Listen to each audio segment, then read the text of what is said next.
Vinny, what happened with Obama, CIA? Can you give us a little bit info on what happened there? Yes, I can. Let me... Was something in the news? Yeah, something in the news. So Obama, his CIA, asked foreign agencies to spy on Trump's associates, and Roger Stone was one of those guys. I know, I talked to him yesterday. He was one of these people. It's your buddy. So, which if you think about it, this is the best way to do it. Have someone else do the dirt, and you get the goods. You know what I mean? So this report has not been confirmed by mainstream media, but why would they confirm it when they're all biased against Trump? So why? You know what I mean? Like it's obvious. So the people who reported it are credible as hell, Matt Taibbi and Mike Schellenberger. And let's not forget, do you know who the CIA director was at the time of all this? Guys, anybody? John Brennan. Okay, Mr. Deep State himself. He despises Trump. And do you guys know what his job is right now, Tom? The ex-director of the CIA. Guess what he does right now? He's working for a think tank, for international interests. MSNBC analyst. And you know what they do? They just bash Trump every single turn he gets. He's been bashing him from the beginning. And if you hear the report from two credible reporters, it's not hard to believe that Trump was spied on. And Rob, do you have the clip that I sent you of Brent? This is John Brennan in 2018. By the way, this is the guy that's supposed to be non-biased. Look at how he talks about Donald Trump. Look at this guy. John, the reputation of the office of the presidency. He is, I think, the most divisive president we've ever had in the Oval Office. He is... Oh, what the heck? Oh, damn. Sharman? Because you're so full of shit, Vinny. They want you to wipe your ass right now. Well, basically, go ahead. Hatred and animosity and misunderstandings among Americans. I and so many other former national security officials are speaking out because of the abnormal and aberrant behavior of Mr. Trump. This is a very large and painful national kidney stone. The relief we feel afterward is going to be just exhilarating. Why does he sound British? By the way, you can pause this. So think about this. And people are like, well, it's not widely reported. Dude, they were 100% spying on him before. This guy hates Donald Trump. And then add on to it, Hillary, meanwhile, was with the FBI, all these FISA reports and all this stuff, doing the fake Russian collusion. It's like, bro, Trump had... Everybody was against him. He still won. And that's why, bro, and then they made his life a living hell once he got in. That's why, Adam, I know we talked about this last time when they were talking about the Trump presidency with the pro-redemption. Bro, that'd be the first thing I would come in and I would be. He has every right to be upset. It's called election interference. Obama had the CIA doing this before he even got elected. Hillary was doing her thing once he got in, made life for him and for the rest of us living hell. Still to this day, people are like, no, he's a Russian asset. Don't think about that. No accountability for Obama. Your CIA, that scumbag, Mr. Deep State, was spying on everybody, looking and digging for dirt to get him to put him in jail. It's unbelievable. And then today, look what they're doing with him. This guy's nonstop. That's why more and more, bro, every single day that goes by, I'm like, dude, this guy actually came in and genuinely gave a shit about us. Adam, thoughts? This is the beauty of America, guys. John Brennan, he's entitled to his opinion, but we know what happens when you just pick a side. MSNBC has chosen their side. This is sort of irrelevant, but it's very relevant. There's a reason that Greg Gutfeld is the #1 late night talk show in America today. He's not the funniest. He's not the most talented. He's certainly not the most creative. Colbert, Fallon, Kimmel, all these guys, infinitely more talented. Probably not Kimmel, but certainly the other guys. But 50% of the country, at least, you're alienating. And when you call someone deplorable, when you call someone an idiot, when you basically say there's a basket of deplorables, you're basically admonishing everybody else and calling them losers. So if John Brennan wants to basically dismiss half the country, that's his choice. I get it. Just like MSNBC has basically done. There needs to be accountability. But does it bother? What I'm saying is, though, does it bother you that these reports from these are credible guys, Matt Taibbi and Michael Schellenberger, they're not lightweights, bro. These guys are doing actual work. Do we have the Leslie interview? Okay, guys. I'm sorry, yeah, thanks for reminding me, Pat. This is Trump telling Leslie Stahl on 60 Minutes, they are spying on me. He obviously has evidence, and look at her leftist liberal attitude. So the biggest scandal was when they spied on my campaign. They spied on my campaign. There's no real evidence of that. Of course there is. It's all over the place. Leslie, Sir, they spied on my campaign and they got caught. Can I say something? You know, this is 60 Minutes. Really? And we can't put on things we can't verify. You won't put it on because it's bad for Biden. We can't put on things we can't verify. Leslie, they spied on my campaign. Well, we can't verify It's been totally verified. No.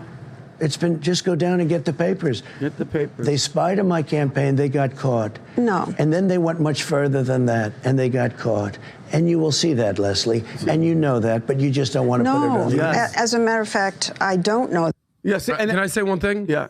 The old adage, fool me once, right? Can't get fooled again. Yeah. Fool me once, shame on you. Fool me twice, shame on me. There's a lot of Americans, myself included, fell for a lot of this. And this isn't left-wing talking points. 60 Minutes is a very mostly moderate, sensible, one of the longest-running television news shows in American history. Moderate? Okay, I'm saying Which mostly. episode did you watch?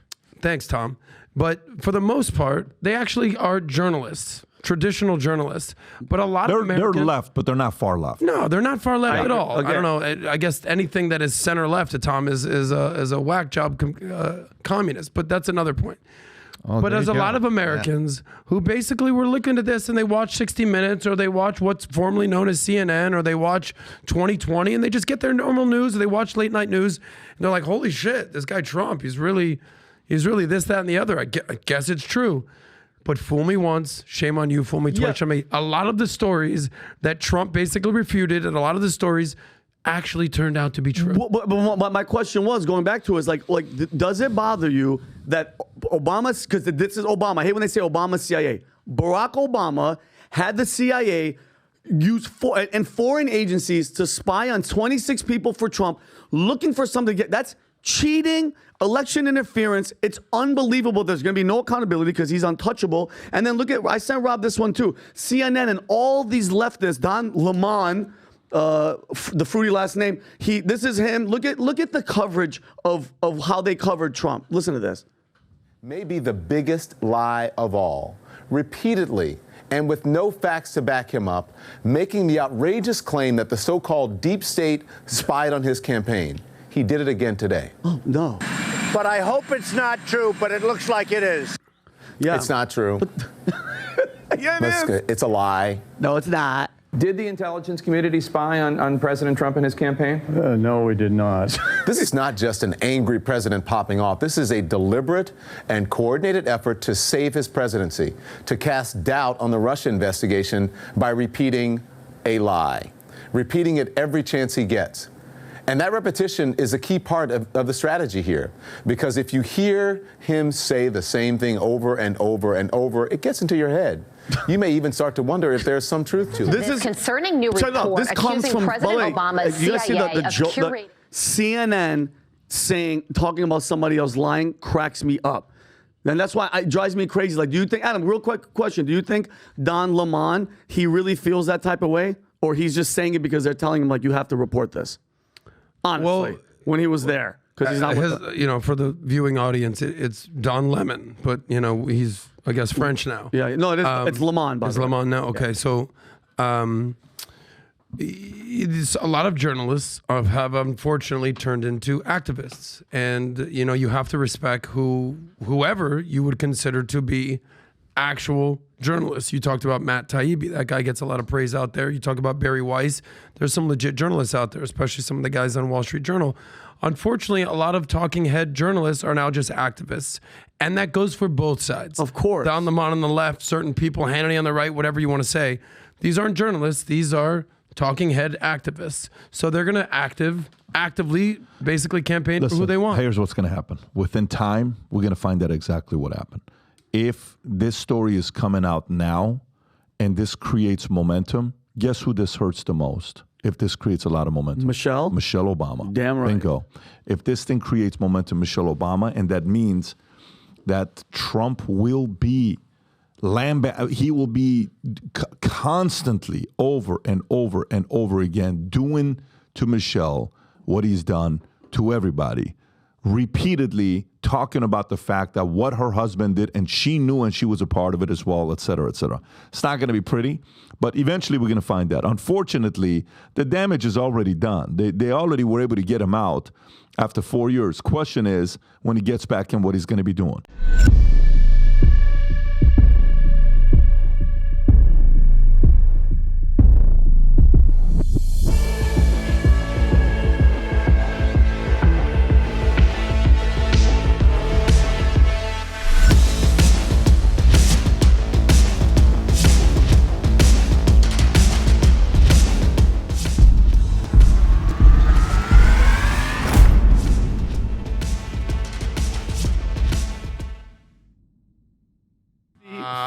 That is going to get spicy. That's very fast. Cuomo and Candace. First time CNC. ever, Candace Owens and Chris Cuomo Sick. having a 3-hour conversation, not a 2-hour. We're going to touch up on so many different topics, issues. It's going to be fun. It's going to be entertaining. We'll be making some announcements on that day as well. So here's my suggestion to you. If you're part of the text that, when I send you text and you find out before everybody else on any events that's going on, you already got this text and you're tuning in to see who it is. Now Candace and Chris Cuomo. You got VIP tickets. Rob, if we put the link, does that the QR code take it straight to it? Correct. Perfect. You got the VIP tickets where you get a chance to sit up front and hear all the exchange. Maybe even we'll go to the audience with the VIP ticket to ask a question pointed to Chris or Candace. And then you have all the other folks. The VIP also gets the chance to go to the cigar lounge with us in the back, have a cigar, sit down, have a conversation. So if you like this clip and you want to watch another one, click right here. And if you want to watch the entire podcast, click right here.